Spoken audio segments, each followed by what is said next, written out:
సాధారణంగా ఇతర రాష్ట్రాల్లో ఉన్నటువంటి వాళ్ళని అరెస్ట్ చేయాలంటే అరెస్ట్ వారెంట్ తీసుకునేవాళ్ళు. మర్డర్ కేసులు అట్లాంటి వాటిట్లో అయితే సస్పెక్టు ఇక్కడ మనం దాన్ని పాస్‌పోర్ట్ తీసుకొని వెళ్లి అక్కడి నుంచి తీసుకురావడం జరుగుతుంటది. అలా చెయ్యకపోతే ఏం జరుగుతదో 'సునీల్ నాయక్' ఉదంతంలో చూసాం.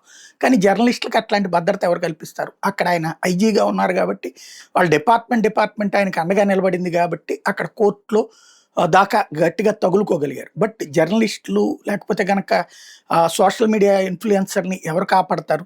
తాజాగా కేవీఆర్ అనేటటువంటి కె. వెంకటరామరెడ్డి అట సోషల్ మీడియాలో ఒక పోస్ట్ పెట్టినందుకు గాను అతని మీద కేసు పెట్టారట. ఆ కేసు పెట్టినటువంటి అతన్ని హైదరాబాద్‌లో ఉంటాడట ఆయన. కర్నూలు పోర్ట్ టౌన్ స్టేషన్‌లో కేసు పెట్టి అక్కడి నుంచి నోటీస్ ఇచ్చి స్టేషన్‌కి రమ్మనమని పిలిచాక అతను లాయర్‌తో నిన్న అటెండ్ అయ్యాడట. అటెండ్ అయిన మనిషిని ఎక్కడున్నాడో చెప్పకుండా రహస్య ప్రదేశానికి తీసుకెళ్ళిపోయారు. ఈ విషయం మీద చివరికి హేబియస్ కార్పస్ పిటిషన్ ఇప్పుడు వాళ్ళు వెళ్ళే ముందు కూడా ఈ విజువల్‌ని రికార్డ్ చేసి పంపించారనమాట. తీసుకొని వెళ్లారు. అతను వెళ్ళే ముందు జాగ్రత్తగా. ఎందుకంటే ఆ తర్వాత కనిపించకుండా చేసి ఏం చేస్తున్నారో తెలియట్లేదు. ఆ తర్వాత మళ్ళీ ఆహ్, ఏదో వీళ్ళు అరెస్ట్ చూపించాల్సిన రోజున చూపెడుతున్నటువంటి పరిస్థితి.